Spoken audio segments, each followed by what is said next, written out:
Di sebuah bukit kecil di Kelurahan Waena, Distrik Heram, Kota Jayapura, seorang anak berusia 8 tahun bernama Lea Lokbere memulai paginya tidak seperti anak-anak seusianya. Ketika anak lain bersiap dengan seragam sekolah dan buku-buku di tangan, Lea hanya duduk di depan rumahnya. Sebuah tempat sederhana yang ia tinggali bersama adiknya Marcelina, ayahnya dan kakak sepupunya Desmade Gwijangge yang saat ini menjaga mereka. Lea tidak bersekolah, bukan karena ia tidak ingin, tetapi karena ketiadaan biaya telah menjadi tembok besar yang menghalangi mimpinya. Namun pagi itu berbeda. Di ujung jalan Waena, langkah kaki para polisi terdengar, bukan dengan sikap tegas menjaga keamanan, tetapi dengan senyum, buku tulis, dan papan baca di tangan. Mereka adalah anggota Subsatgas Si-Ipar Operasi Rasaka Kartens Polresta Jayapura Kota, polisi yang bukan hanya menjaga keamanan, tetapi juga mengajar.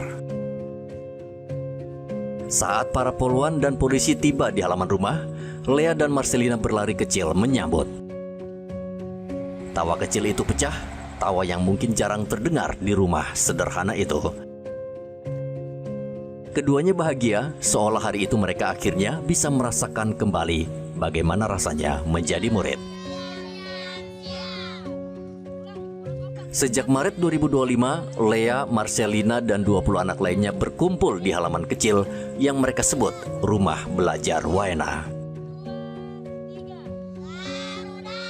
Anak-anak ini tidak hanya berasal dari keluarga orang asli Papua, tetapi juga anak pendatang.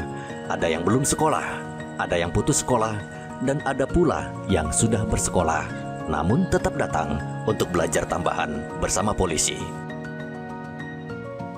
Materi yang diajarkan sederhana, membaca, menulis, berhitung, tapi sangat berarti. Di sela-sela pelajaran dasar itu, polisi juga menyisipkan edukasi mengenai wawasan kebangsaan, membangun rasa percaya diri, serta menumbuhkan harapan bahwa mereka pun punya masa depan. 8 tahun? Lea sudah pernah sekolah kah belum? Sudah. Sudah, kelas berapa? 2. Kelas 2. Terus kenapa tidak bersekolah lagi? Gara-gara belum bayar itu uang itu. Belum apa? Bayar itu. Lea sekolah di sekolah mana? Impres. Impres mana? Di sana tuh. Kasatgas Humas Operasi Rasaka Kartens Kompol Nurjana mengatakan program polisi mengajar ini hadir untuk menjangkau anak-anak yang selama ini tidak tersentuh pendidikan formal.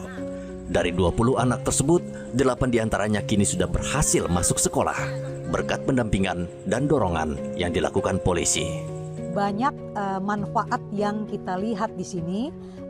Orang tua daripada anak-anak yang putus sekolah melihat anak-anaknya sangat antusias mengikuti program belajar ini, akhirnya dimasukkan ke sekolah, dan sampai dengan saat ini hanya ada 1 anak yang belum melakukan atau disekolahkan di sekolah yang formal.